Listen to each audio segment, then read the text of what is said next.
नमस्कार दोस्तों, मैं गजेंद्र साहू आप सभी का स्वागत करता हूं बघेल ट्यूटोरियल की ऑनलाइन ई एजुकेशन प्लेटफॉर्म पे। मैं आज फिर से आप सभी के समक्ष हिंदी का एक नया वीडियो लेकर उपस्थित हुआ हूं। इससे पहले वाले वीडियो पे हमने पढ़ा था वर्ण विचार का पहला भाग।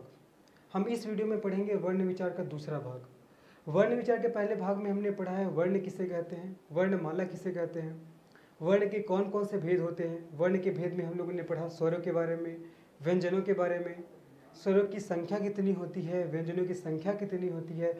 इन सभी जो विषयों पर हमने गहनपूर्वक चर्चा किया था लास्ट क्लास में। ठीक है, तो आज हम लोग पढ़ेंगे वर्ण विचार का दूसरा भाग, दूसरा पार्ट। ठीक है, और इस पार्ट पे हम लोग पढ़ेंगे आज स्वरों के बारे में।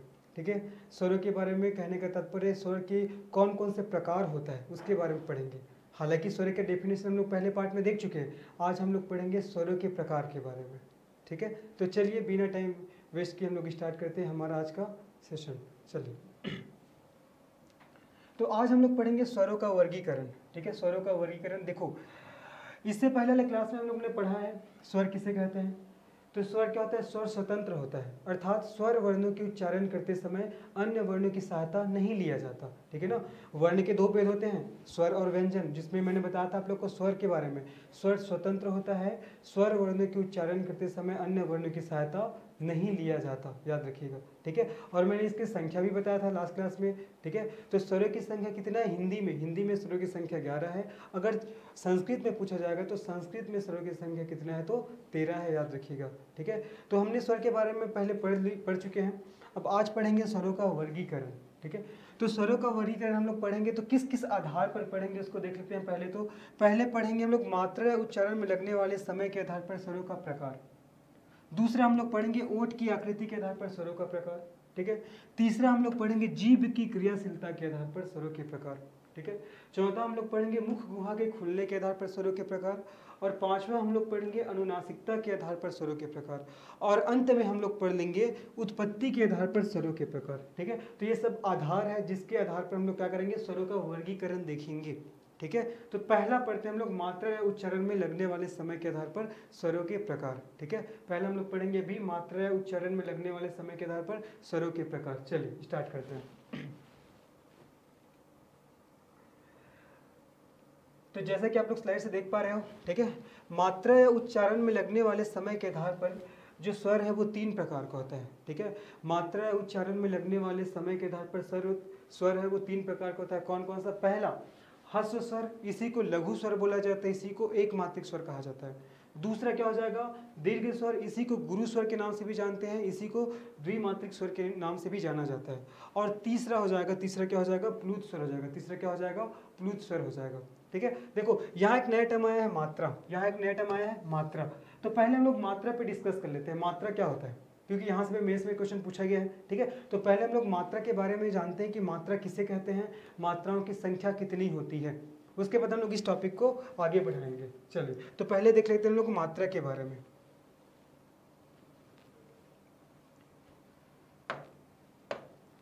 मात्रा, तो मात्रा किसे कहते हैं, तो स्वरों के उच्चारण में लगने वाले समय को। ठीक है, स्वरों के उच्चारण में लगने वाले समय को स्वरों के उच्चारण में लगने वाले समय को मात्रा कहा जाता है, याद रखिएगा। ठीक है, स्वरों के उच्चारण में लगने वाले समय को मात्रा कहा जाता है।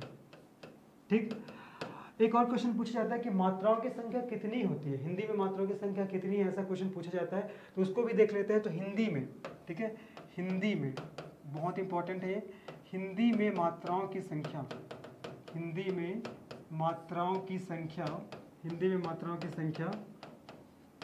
10 है। कितना है, 10 है, इसको याद रखिएगा, बहुत इंपॉर्टेंट है। ठीक है, हिंदी में मात्राओं की संख्या कितना है, 10 है। इसको एक और तरीके से पूछा गया क्वेश्चन कि दृश्य रूप में मात्राओं की संख्या कितनी है। दृश्य रूप कहने का तात्पर्य जिसे हम लोग देख सकते हैं। ठीक है, तो दृश्य रूप में मात्राओं की संख्या कितनी है, अगर ऐसा भी क्वेश्चन आता है तो भी इसकी संख्या कितना हो जाएगा, 10 हो जाएगा, याद रखिएगा। ठीक है, तो स्वरों के उच्चारण में लगने वाले समय को मात्रा कहा जाता है। ठीक है, और मात्राओं की संख्या कितना है हिंदी में, तो 10 है, याद रखिएगा। ठीक है, अब ये मात्रा कौन कौन से उसको हम लोग पढ़ लेते हैं। डेफिनेशन क्या बता रहा है कि स्वरों के उच्चारण में लगने वाले समय को, ठीक है। तो हम लोग को मात्रा जानना है तो स्वर को लिखना पड़ेगा, और मैंने स्वर के बारे में पहले क्लास में बताया हुआ है, तो आप सभी को याद हो गया होगा, ठीक है। हिंदी में 11 स्वर है ना, हिंदी में 11 स्वर है, और संस्कृत में कितना है, 13 है। अब ये स्वर कौन कौन से मैं लिख दे रहा हूँ, ठीक है। आ हो जाएगा, फिर उसके बाद आ हो जाएगा, फिर उसके बाद छोटा ई हो जाएगा, फिर ये बड़ा ई हो जाएगा, उसके बाद ऊ हो जाएगा, फिर बड़ा ऊ हो जाएगा, उसके बाद री हो जाएगा, उसके बाद ए हो जाएगा, फिर ऐ हो जाएगा, फिर ओ हो जाएगा, फिर औ हो जाएगा, ठीक है। ये सभी क्या है, स्वर है, ये सभी स्वर है, ठीक है। ये बोला जा रहा है मात्रा का डेफिनेशन, ये बोल रहे हैं कि स्वरों के उच्चारण में लगने वाले समय को मात्रा कहा जाता है, ठीक है। अब ये मात्रा क्या होता है देखते हैं। तो अ देखो यहाँ पास देख रहे हैं पहला वर्ण क्या है, अ का कोई मात्रा नहीं होता, याद रखिएगा, अ का कोई मात्रा नहीं होता, ठीक है। अवर्ण है, इसका कोई मात्रा नहीं होता, अ का कोई मात्रा नहीं होता, इसलिए अ को क्या कहा जाता है, उदासीन स्वर के नाम से जाना जाता है, याद रखिएगा, उदासीन स्वर, ठीक है। अ को उदासीन स्वर के नाम से जाना जाता है क्योंकि किसी कोई मात्रा नहीं होता, ठीक है।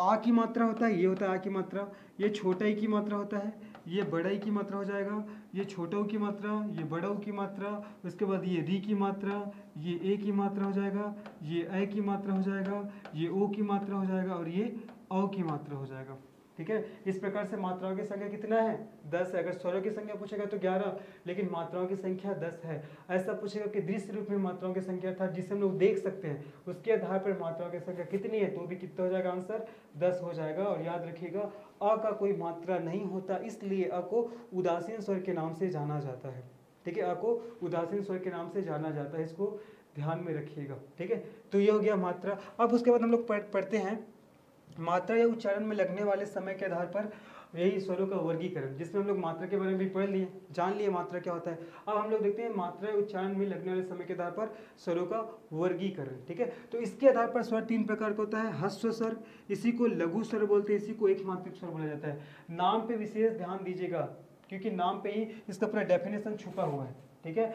तो ह्रस्व स्वर को ही लघु स्वर बोलते हैं और इसी को ही एकमात्रिक स्वर भी कहा जाता है। दूसरा हो जाएगा दीर्घ स्वर, इसी को गुरु स्वर भी कहा जाता है, इसी को द्विमात्रिक स्वर भी कहा जाता है। तीसरा हो जाएगा प्लूत स्वर, तीसरा क्या हो जाएगा, प्लूत स्वर, ठीक है। तो पहला पढ़ते हैं हम लोग ह्रस्व स्वर, इसी को लघु स्वर बोलते हैं और एकमात्रिक स्वर बोलते हैं, ठीक है। चलो देखते हैं डेफिनेशन क्या हो जाएगा। तो वे स्वर जिनकी केवल एक मात्राएं होती है, ये तो नाम में ही पता चल रहा है एकमात्रिक स्वर। तो वे स्वर जिनकी केवल एक मात्राएं होती है तथा जिनका उच्चारण करते समय अत्यंत अल्प समय लगता है, ह्रस्व स्वर या लघु स्वर या एकमात्रिक स्वर कहलाता है। एक बार और रिपीट कर दे रहा हूँ, वे स्वर जिनकी केवल एक मात्राएं होती है तथा जिनका उच्चारण करते समय अत्यंत ह्रस्व समय या अल्प समय लगता है, क्या कहलाता है, ह्रस्व स्वर या लघु स्वर या एकमात्रिक स्वर कहलाता है, ठीक है। इसकी संख्या पे भी बार बार क्वेश्चन पूछा गया है कि ह्रस्व स्वर या एकमात्रिक स्वर या लघु स्वर की संख्या कितनी है, ठीक है। तो ध्यान दीजिएगा ह्रस्व स्वर की संख्या 4 है, ठीक है, इसको ध्यान दीजिएगा, क्लियर है। ह्रस्व स्वर की संख्या, ह्रस्व स्वर की संख्या, ह्रस्व स्वर की संख्या कितना है, तो 4 है। ह्रस्व स्वर की संख्या कितना है, तो 4 है, याद रखिएगा। अभी 4 कौन कौन सा है, इसको अच्छे से आप लोग याद कर लीजिएगा क्योंकि यहाँ से क्वेश्चन पूछा जाता है। अभी 4 कौन कौन सा है देखते हैं, अ, ठीक है, उसके बाद हो जाएगा ये छोटा ई, उसके बाद छोटा ऊ और री, ठीक है। अ, ई, ऊ और री, ये चारों क्या है, ह्रस्व स्वर है, क्या चारों क्या है, ह्रस्व स्वर। इसी को लघु स्वर भी कहा जाता है और इसी को एकमात्रिक स्वर के नाम से भी जाना जाता है। समझ आ गया, होपफुली समझ आ गया होगा कि वे स्वर जिनकी केवल एक मात्राएं होती है तथा जिनका उच्चारण करते समय, ठीक है, अत्यंत अल्प या कम समय लगता है, ह्रस्व स्वर, लघु स्वर या एकमात्रिक स्वर कहलाता है। समझ आ गया, ठीक है। अगर हम लोग इसकी मात्रा की बात करें तो अगर तो नहीं होता, ई का छोटा ही हो जाएगा, ये छोटा ई, ठीक है, ये ऊ और ये री हो जाएगा। समझ आ गया। अब उसके बाद चलते हैं दूसरा, ठीक है, उसके बाद चलते हैं हम लोग दूसरा हो जाएगा दीर्घ गुरु या द्विमात्रिक स्वर, ठीक है। दूसरा क्या हो जाएगा, दीर्घ गुरु या द्विमात्रिक स्वर, ठीक है, दीर्घ गुरु या द्विमात्रिक स्वर, ठीक। तो वे स्वर जिनकी 2 मात्राएं होती है, नाम से समझ आ रहा है, वे स्वर जिनकी 2 मात्राएं होती है, द्विमात्रिक अर्थात दो मात्रा, ठीक है। तो वे स्वर जिनकी 2 मात्राएं होती है, ठीक है, तथा जिनका उच्चारण करने में ह्रस्व स्वर से 2 गुना समय लगता है। वे स्वर जिनकी 2 मात्राएं होती है तथा जिनका उच्चारण करने में ह्रस्व स्वर से 2 गुना समय लगता है, क्या कहलाता है, दीर्घ स्वर या गुरु स्वर या द्विमात्रिक स्वर कहलाता है, ठीक है। अब देखो ये द्विमात्रिक स्वर में कौन कौन सा जो स्वर आ जाएंगे, आप सभी को पता है स्वरों की संख्या कितना है, तो स्वरों की संख्या स्वरों की संख्या कितना है बताइए आप सभी। तो स्वरों की संख्या 11 है, पहले क्लास में पढ़ चुके हैं, ठीक है। तो 11 में से अभी हम लोगों ने देखिए ह्रस्व स्वर देखिए ह्रस्व स्वर की संख्या कितना है, 4 है। और कौन कौन सा है, अ, ठीक है, फिर ई, फिर उ, फिर री, ठीक है, अ ई उ और री, ये 4 ह्रस्व स्वर है ना। अब उसके बाद रिमेनिंग जितना भी बच गया, जो 4 घटा दो 11 में, क्या कितना बचा, 7। तो जो 7 बचा हुआ है वो क्या है, दीर्घ स्वर, उसी को द्विमात्रिक स्वर बोला जाता है, उसी को गुरु स्वर के नाम से भी जाना जाता है। अब ये सातों जो दीर्घ स्वर कौन कौन से उसको देखते हैं, ठीक है।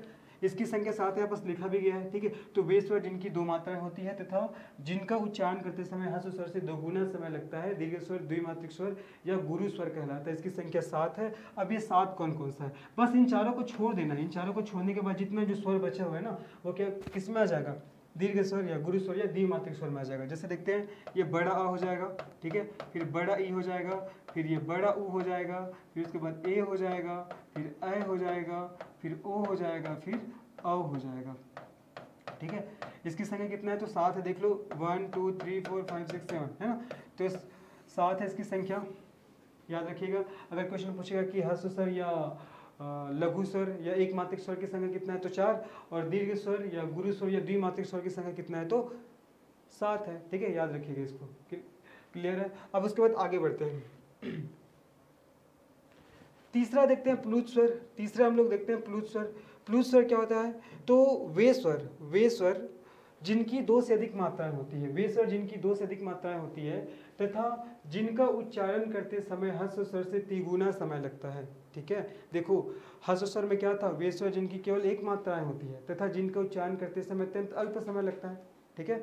द्विमात्रिक स्वर में क्या था, वे स्वर जिनकी 2 मात्राएं होती है तथा जिनका उच्चारण करते समय ह्रस्व स्वर से दुगुना समय लगता था, है ना। अब इसमें क्या देखो, प्लुत स्वर, तो वे स्वर जिनकी 2 से अधिक मात्राएं होती है, 2 से अधिक मात्राएं होती है तथा जिनका उच्चारण करते समय ह्रस्व स्वर से तिगुना समय लगता है, प्लुत स्वर कहलाता है। क्या कहलाता है, प्लुत स्वर कहलाता है। जैसे देखते हैं, एक आप लोग ने शब्द देखा होगा, जैसे देखो ओम, ओम ऐसे लिखा होता है, या एक और शब्द देखे होंगे आप लोग, राम, ऐसे लिखा होता है, ऐसे, ठीक है। तो ये क्या बताना चाह रहा है, आपको ओम का उच्चारण करना है तो उसमें तिगुना समय लेना है, ऐसे बताया जा रहा है यहाँ पास। यहाँ भी आपको राम का उच्चारण करना है तो राम का उच्चारण करने के लिए आपको तिगुना समय लेना है, ऐसा बताया जा रहा है, ठीक है। मतलब 3 गुना समय लेना है आपको राम का उच्चारण करने में।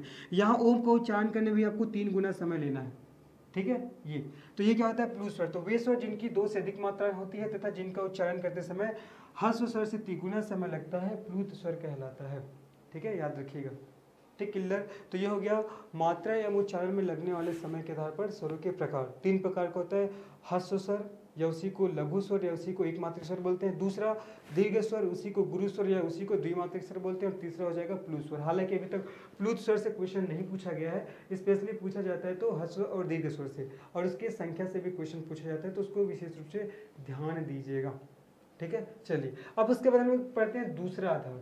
इसके बाद हम लोग पढ़ते हैं दूसरा आधार। पहला हो गया, ये क्या था, किस आधार पर था, तो ये था मात्रा या उच्चारण में लगने वाले समय के आधार पर था, है ना। अब दूसरा देखते हैं, दूसरा हो जाएगा ओंठ की आकृति के आधार पर। दूसरा हम लोग देखते हैं, देखो ओंठ की आकृति के आधार पर, ठीक है। तो ओंठ की आकृति के आधार पर जो स्वर होता है ना, स्वर 2 प्रकार का होता है। ओंठ की आकृति के आधार पर स्वर है वो 2 प्रकार का होता है, पहला वृत्ताकार और दूसरा अवृत्ताकार, ठीक है। पहला वृत्ताकार और दूसरा अवृत्ताकार। अब ये वृत्ताकार स्वर क्या होता है, तो वे स्वर जिनका उच्चारण करते समय हमारा ओंठ है वृत्त की आकृति में खुलता है, नाम से समझ आ रहा है, ठीक है। वे स्वर जिनका उच्चारण करते समय हमारा ओंठ है वो वृत्त की आकृति में खुलता है, वृत्ताकार स्वर कहलाता है। और अवृत्ताकार स्वर किसे कहेंगे, तो वे स्वर जिनका उच्चारण करते समय ओंठ वृत्त की आकृति पे नहीं खुलता है, अवृत्ताकार स्वर कहलाता है, ठीक है। समझ आ गया डेफिनेशन। अब देखते हैं वृत्ताकार स्वर के अंतर्गत कौन कौन से वर्ण आएंगे और अवृत्ताकार स्वर के अंतर्गत कौन कौन से वर्ण आएंगे। डेफिनेशन होपफुली सभी को समझ आगे होगा कि वे स्वर जिनको उच्चारण करते समय ओंठ है वो वृत्त की आकृति में खुलेगा, वृत्ताकार स्वर कहलाएगा, और वे स्वर जिसका उच्चारण करते समय ओंठ वृत्त की आकृति में नहीं खुलता है, अवृत्ताकार स्वर कहलाता है। अब कौन कौन सा वर्ण आएंगे उसको देखते हैं, ठीक है। तो वृत्ताकार स्वर में कौन कौन सा वर्ण आ जाएगा, याद रखिएगा, उ, ठीक है, बड़ा उ, फिर ओ, फिर औ, ठीक है, उ, ओ और औ, ये चारों क्या हो जाएगा, वृत्ताकार स्वर हो जाएगा। क्या हो जाएगा, चारों वृत्ताकार स्वर। अर्थात जब इन चारों वर्णों का आप उच्चारण करोगे तो आपका ओंठ है वो वृत्त की आकृति में खुलेगा। आप बोल के देख सकते हो, उ, ओ, औ, ठीक है। जब इन चारों वर्णों का उच्चारण किए तो आपका जो ओंठ है वो वृत्त की आकृति में खुला, ठीक है, इसलिए इसको वृत्ताकार स्वर कहते हैं। अवृत्ताकार स्वर अर्थात वे स्वर जिनको उच्चारण करते समय ओंठ वृत्त की आकृति में नहीं खुलता। अब इसको छोड़कर जितना भी स्वर बचे, कहने का तात्पर्य जैसे लिखते हैं आ, उसके बाद ई हो जाएगा, फिर बड़ा ई हो जाएगा, उसके बाद री हो जाएगा, उसके बाद ए हो जाएगा, फिर ए हो जाएगा। ठीक है, ये सभी क्या है, अवृत्ताकार स्वर है। ठीक है, इन सभी का जब लोग उच्चारण करेंगे तो हमारा ओंठ है वृत्त की आकृति पे नहीं खुलेगा, इसलिए इसको अवृत्ताकार स्वर कहते हैं। और इन सभी वर्णों का जब उच्चारण करेंगे तो हमारा जो ओंठ है वो वृत्त की आकृति में खुलता है, इसलिए इसको वृत्ताकार स्वर के नाम से जाना जाता है। ठीक है, तो ये हो गया हमारे दूसरे आधार स्वरों का वर्गीकरण का। पहला देखे थे मात्रा उच्चारण में लगने वाले समय के आधार पर, दूसरा देखिए ओंठ की आकृति के आधार पर। अब तीसरा देखते हैं, चलिए तीसरा हम लोग देखते हैं। तीसरा क्या है, देखो जीभ की क्रियाशीलता के आधार पर। ठीक है, जीभ की क्रियाशीलता के आधार पर, तो जीभ की क्रियाशीलता के आधार पर जो स्वर है ना वो 3 प्रकार का होता है। कितने प्रकार का होता है, 3 प्रकार का, अग्रस्वर, मध्य स्वर और पश्च स्वर। ठीक है, अग्रस्वर, मध्य स्वर और पश्च स्वर। अभी अग्रस्वर क्या होता है, तो वे स्वर जिनका उच्चारण करते हैं तो जीभ का अग्रभाग क्रियाशील होता है, क्या कहलाता है, अग्रस्वर कहलाता है। ठीक है, वे स्वर जिनका उच्चारण करते समय जीभ का अग्र वाला भाग, ठीक है, ये हमारा सपोज ये हमारा टंग है, तो ये अग्र वाला भाग क्रियाशील रहेगा तो अग्रस्वर कहलाएगा, और ये मध्य वाला भाग जब क्रियाशील रहेगा जीभ का तो मध्य स्वर कहलाएगा, और ये पश्च वाला भाग जब क्रियाशील रहेगा तो पश्च स्वर कहलाएगा। ठीक है, तो वे स्वर जिनका उच्चारण करते समय जीभ का अग्र भाग क्रियाशील रहता है अग्रस्वर कहलाता है। वे स्वर जिनका उच्चारण करते समय जीभ का मध्य भाग क्रियाशील रहता है मध्य स्वर कहलाता है। ठीक है, और वे स्वर जिनका उच्चारण करते समय जीभ का पश्च भाग क्रियाशील रहता है, क्या कहलाता है, पश्च स्वर कहलाता है। क्या कहलाता है, पश्च स्वर कहलाता है। ठीक है, समझ आ गया यहाँ तक। अब देखते हैं ये अग्र स्वर के अंतर्गत कौन कौन से वर्ड आएंगे। यहाँ से बहुत इंपॉर्टेंट है, क्वेश्चन पूछा ही जाता है, बता रहा हूँ कि निम्न में से कौन सा अग्र स्वर है, कौन सा मध्य स्वर है, कौन सा पश्च स्वर है, क्वेश्चन पूछा ही जाता है, तो विशेष रूप से इसको ध्यान दीजिएगा। ठीक है, क्योंकि हम लोग बहुत सारे आधारों पर हम लोग स्वरों का प्रकार पढ़ेंगे तो कन्फ्यूजन क्रिएट होता है जब तक हम लोग अच्छे ध्यान से नहीं पढ़े या रिविजन नहीं करेंगे तो। ठीक है, तो इसको अच्छे से ध्यान दीजिएगा और अच्छे से इसको याद करिएगा। ठीक, तो अग्र स्वर के अंतर्गत कौन कौन सा वर्ण आएगा उसको देखते हैं। ठीक है, तो अग्र स्वर के अंतर्गत आएगा, याद रखिएगा, ई, बड़ा ई, उसके बाद हो जाएगा ए, उसके बाद बड़ा ए, उसके बाद री। ठीक है, ई ए और री, ये चारों, ये पांचों कौन से वर्ण हो जाएंगे, तो अग्रस्वर हो जाएंगे। ठीक है, ये पांचों जो स्वर है वो अग्रस्वर के अंतर्गत आता है। ठीक है, ई ए और री, अर्थात इन सभी वर्णों का जब उच्चारण करते हैं तब जीभ का अग्रभाग क्रियाशील होता है, तब जीभ का अग्रभाग क्रियाशील होता है। दूसरा देखते हैं, देखो मध्य स्वर, तो वे स्वर जिनको उच्चारण करते समय जीभ का मध्य भाग क्रियाशील होता है, मध्य स्वर कहलाता है। इसके अंतर्गत आ जाएगा, मध्य स्वर के अंतर्गत तो आ आएगा। ठीक है, मध्य स्वर के अंतर्गत कौन सा स्वर आ जाएगा, तो आ जाएगा। ठीक है, तो आ का उच्चारण कहाँ से होता है, जीभ के मध्य भाग से होता है, इसलिए इसको मध्य स्वर के अंतर्गत रखा गया है। ठीक है, तीसरा देखते हैं पश्च स्वर, तो वे स्वर जिनका उच्चारण करते समय जीभ का पश्च भाग क्रियाशील रहता है, पश्च स्वर कहलाता है। अब इस पश्च स्वर के अंतर्गत कौन कौन से वर्ण आएंगे उसको देख लेते हैं। अब जो बचा हुआ है, जो बचे हुए पश्च स्वर के अंतर्गत आएगा। ठीक है, देखते हैं क्या क्या बचा हुआ है, ऊपर यहाँ पास लिख दे रहा हूँ पश्च स्वर में, ये पश्च स्वर। ठीक है, पश्च स्वर में कौन कौन सा वर्ण आएगा मैं लिख दे रहा हूँ, देखिएगा। ठीक है, आ हो जाएगा, फिर ऊ हो जाएगा, फिर बड़ा ऊ हो जाएगा, फिर ओ हो जाएगा, ओ। ठीक है, और ये औ हो जाएगा। ठीक है, ओ और औ, तो इसको ध्यान दीजिएगा, बहुत इंपॉर्टेंट है, इसको याद ही करना है। ठीक है, अग्रस्वर, अग्रस्वर में कौन कौन सा वर्ण आएगा, ई ए और री। मध्य स्वर, मध्य स्वर में अ। पश्च स्वर, पश्च स्वर में आ ऊ ओ और औ, आ ऊ ओ और औ, याद रखिएगा। ठीक है, देखो इसके इस तरीके से भी याद रख सकते हैं। आपको क्या याद करना है, पहले मध्य स्वर याद करना है, मध्य स्वर में आ रहा है, पश्च में क्या आएगा, जैसे ऐसा वाला जो शेप जिसमें बन रहा है, ऐसा वाला शेप जो जो वर्ण में बनेगा वो सब किस में आ जाएगा, पश्च स्वर में। देखो ये सेम शेप बन रहा है पश्च स्वर में, ये भी सेम शेप बन रहा है, सेम शेप बन रहा है, ये तीन वाला जो शेप बन रहा है ये सभी किस में आ जाएगा, फिर पश्च में, पश्च में आ जाएगा। अब फिर रिमेनिंग जितना जो बचा उसको आप लोग अग्र में लिख लो, समझ आ गया ना। तो अग्र में आ जाएगा ई ए री, मध्य में अ और पश्च में आ। ठीक है, अ मतलब पश्च में क्या हो जाएगा, आ ऊ और आ हो जाएगा। क्लियर है, चलिए अब इसके बाद आगे बढ़ते हैं। तो ये हुआ हमारा तीसरा आधार, जीभ की क्रियाशीलता के आधार पर स्वर के प्रकार। ठीक है, अब उसके बाद चलते हैं चौथा। चौथा देखते हैं मुख गुहा के खुलने के आधार पर। ठीक है, मुख गुहा के खुलने के आधार पर स्वरों के प्रकार।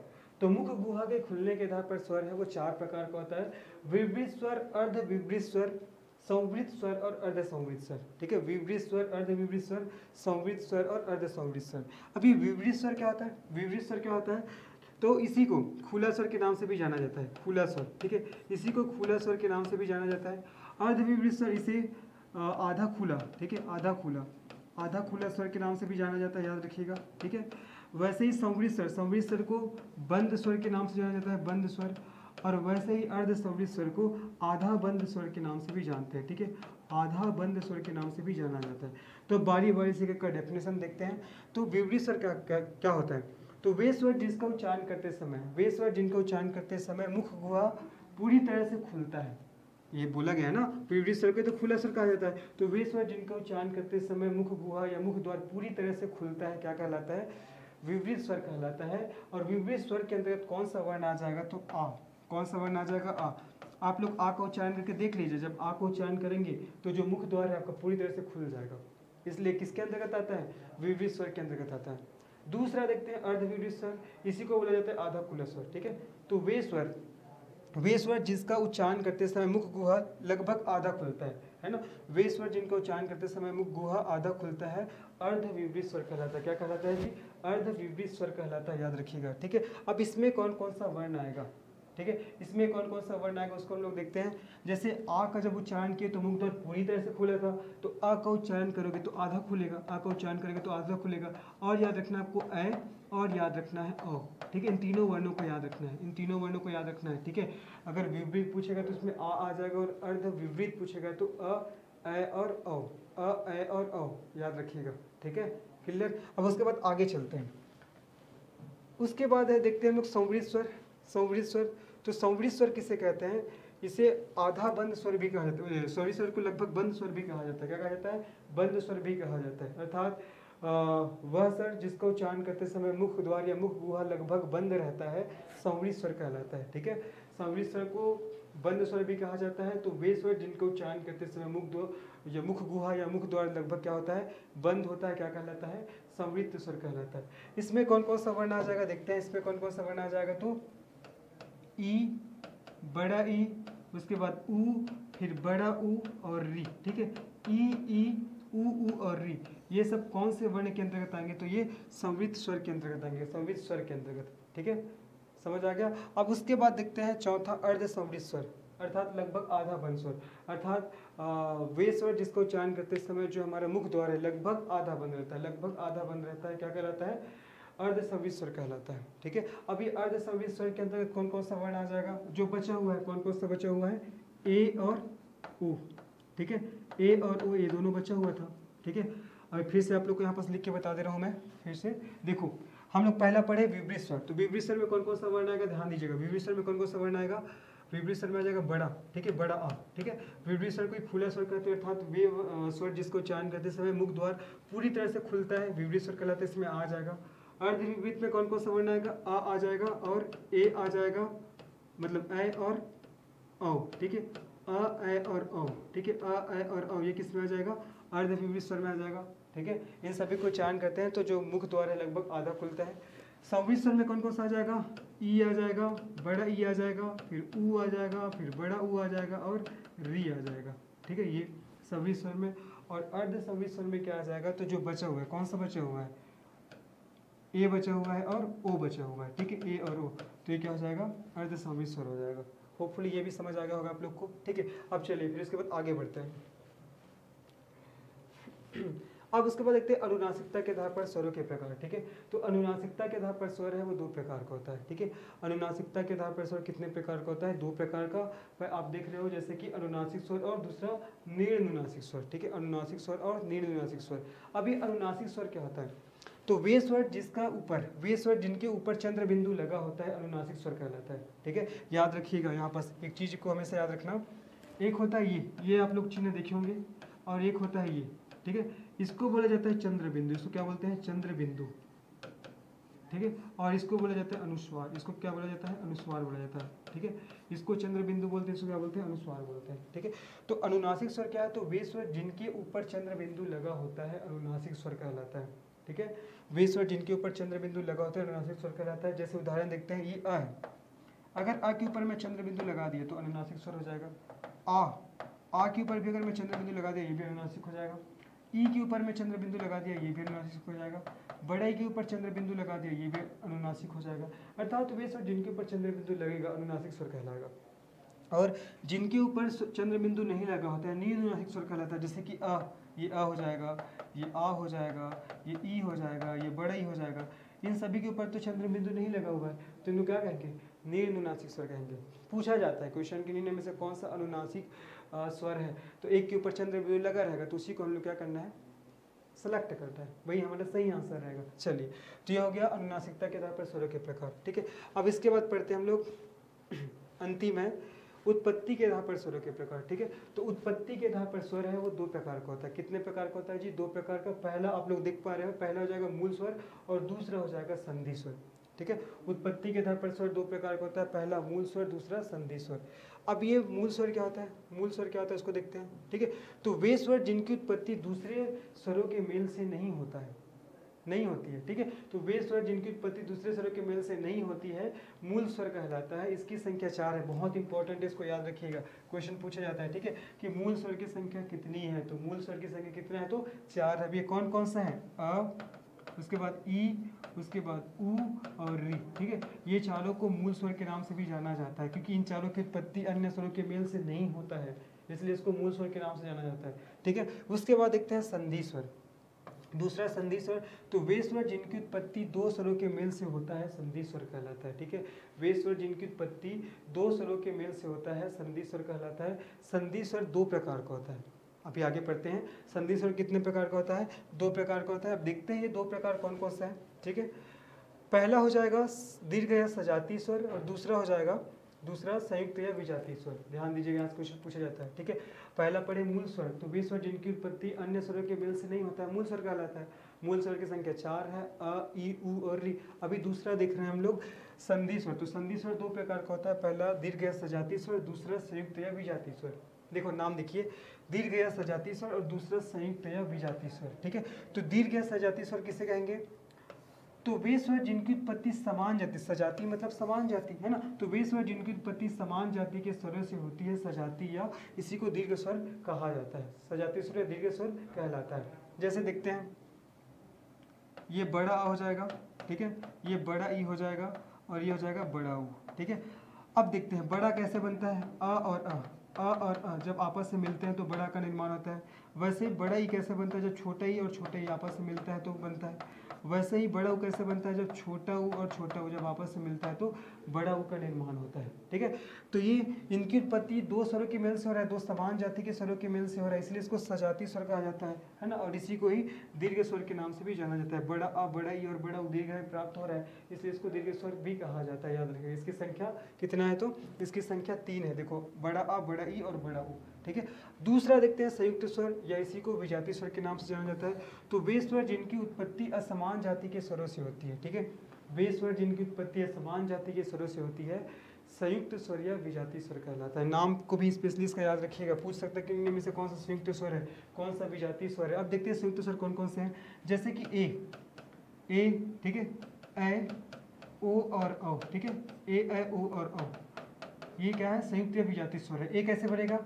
अ और ई को जब हम लोग आपस में मिलाएंगे तो ए बनेगा, है ना। तो देखो, अ और ई दोनों क्या है? असमान जाति के स्वर है। तो ये तो बोला डेफिनेशन की जब असमान जाति के स्वर आपस में मिलते हैं तो संयुक्त या विजातीय स्वर का निर्माण करते हैं। ठीक है, ये दोनों असमान जाति के हैं, दोनों आपस में मिलकर ए का निर्माण कर रहे हैं। वैसे ही ए कैसे बनेगा? ए कैसे बनेगा? आ प्लस ए। ठीक है, आ प्लस ए, जब ये दोनों आपस में मिलेगा तो ए बनेगा। वैसे ही ओ कैसे बनेगा? आ प्लस ऊ, जब आपस में मिलेगा तो ओ बनेगा। और औ कैसे बनेगा? आ प्लस ओ, जब आपस में मिलेगा तो औ बनेगा। समझ आ गया? ए कैसे बना? आ और ई जब दोनों आपस में मिला तो ए बना। ए कैसे बना? जब आ और ए को मिलाएं तो ए बना। ओ कैसे बना? जब आ और ऊ को मिलाएं तो ओ बना। और औ कैसे बना? जब आ और ओ को मिलाएं तो औ बना। मतलब यहाँ असमान जाति के स्वर आपस में मिल रहे हैं, इसलिए इसको क्या बोला जाता है? विजातीय स्वर, या इसी को संयुक्त स्वर भी कहा जाता है। याद रखिएगा, विजातीय स्वर या संयुक्त स्वर के नाम से भी इसे जाना जाता है। ठीक है, तो होपफुली ये भी समझ आ गया होगा आप लोग को। ठीक है, तो अभी पढ़े संधि स्वर के प्रकार दो प्रकार का होता है, दीर्घ या सजातीय स्वर, दूसरा संयुक्त या विजातीय स्वर। ठीक है, तो जब समान जाति के स्वर आपस में मिलता है तो वो सजातीय स्वर का निर्माण करता है, इसी को दीर्घ स्वर के नाम से भी जाना जाता है। जब असमान जाति के जो स्वर है आपस में मिलते हैं तो विजातीय स्वर का निर्माण करता है, इसी को संयुक्त स्वर के नाम से भी जाना जाता है। ठीक है, देखिए बड़ा आ बड़ा ई बड़ा ये सजातीय स्वर है और विजातीय स्वर या संयुक्त स्वर कौन कौन सा जाएगा, तो ए ऐ ओ और ओ। इसकी संख्या कितना है लिख लेना। ठीक है, इनकी संख्या 4 है। ठीक है, इनकी संख्या 4 है। देखिए तो इनकी संख्या कितनी है, विजातीय स्वर की संख्या तो 4 है। कौन कौन सा है आप सभी को बता दिया हूँ, ए ऐ ओ और औ, ए ऐ ओ और औ। तो इस प्रकार से हम लोगों ने पढ़ा सजातीय स्वर और विजातीय स्वर के बारे में। ठीक है, अब इसके बाद चलो, इसके बाद हम लोग पढ़ेंगे स्वरों का उच्चारण स्थान, कि स्वरों का उच्चारण कहाँ कहाँ से होता है। ठीक है, चलिए उसको देखते हैं। अब स्वरों का उच्चारण स्थान बहुत महत्वपूर्ण है ये, क्योंकि यहाँ से एग्जाम में क्वेश्चन पूछा गया है कि स्वरों का उच्चारण कहाँ कहाँ से होता है, तो इसको हम लोग देख लेते हैं। तो इससे पहले आप सभी को मैंने बता दिया है कि हिंदी में स्वरों की संख्या कितना है, तो 11 है। हिंदी में स्वरों की संख्या कितना है, तो 11 है। अगर संस्कृत में पूछा जाएगा तो संस्कृत में स्वरों की संख्या 13 है। तो हिंदी में स्वरों की संख्या 11 है, तो इन 11 जो स्वर है इनका उच्चारण कहाँ कहाँ से होता है, इसी को हम लोग देखेंगे अभी। ठीक है, तो ये हो जाएगा वर्ण। ठीक है, ये वर्ण हो जाएगा। अब उसके बाद इसको मिटा दीजिएगा, ये वर्ण का नाम। ठीक है, और यहाँ पास आप लोग लिखिएगा वर्ण का नाम, और ये क्या है, उच्चारण स्थान। ठीक है, वर्ण का नाम और उच्चारण स्थान। ठीक है, अब देखते हैं। सबसे पहले अ और आ। ठीक है, अ और आ, अ और आ। अ और आ का उच्चारण कहाँ से होता है, कंठ से होता है। कहाँ से होता है, कंठ। कंठ अर्थात गला से होता है, इसलिए अ और आ को कंठव्य वर्ण के नाम से जानते हैं। ठीक है, कंठव्य वर्ण के नाम से जानते हैं, याद रखिएगा। ठीक है, अ और आ के बाद आ जाता है ई और ई। ठीक है, ई और ई, छोटा ई और बड़ा ई। ई और ई का उच्चारण कहाँ से होता है, तालु से होता है। कहाँ से होता है जी, तालु से होता है, इसलिए ई और ई को तालव्य वर्ण के नाम से जाना जाता है। ठीक है, तालव्य वर्ण के नाम से जाना जाता है, याद रखिएगा, पूछा जाता है क्वेश्चन। अब उसके बाद ई और ई के बाद ऊ और ऊ। ठीक है, ऊ छोटा ऊ और ये बड़ा ऊ। इन छोटा ऊ और बड़ा ऊ, इन दोनों का उच्चारण कहाँ से होता है, इनका उच्चारण होता है ऊंट से होता है। कहाँ से होता है, ऊंट से। ठीक है, इसलिए इनको ओष्ठव्य वर्ण कहा जाता है। क्या कहा जाता है, ओष्ठव्य वर्ण। ओष्ठव्य वर्ण कहा जाता है, याद रखिएगा।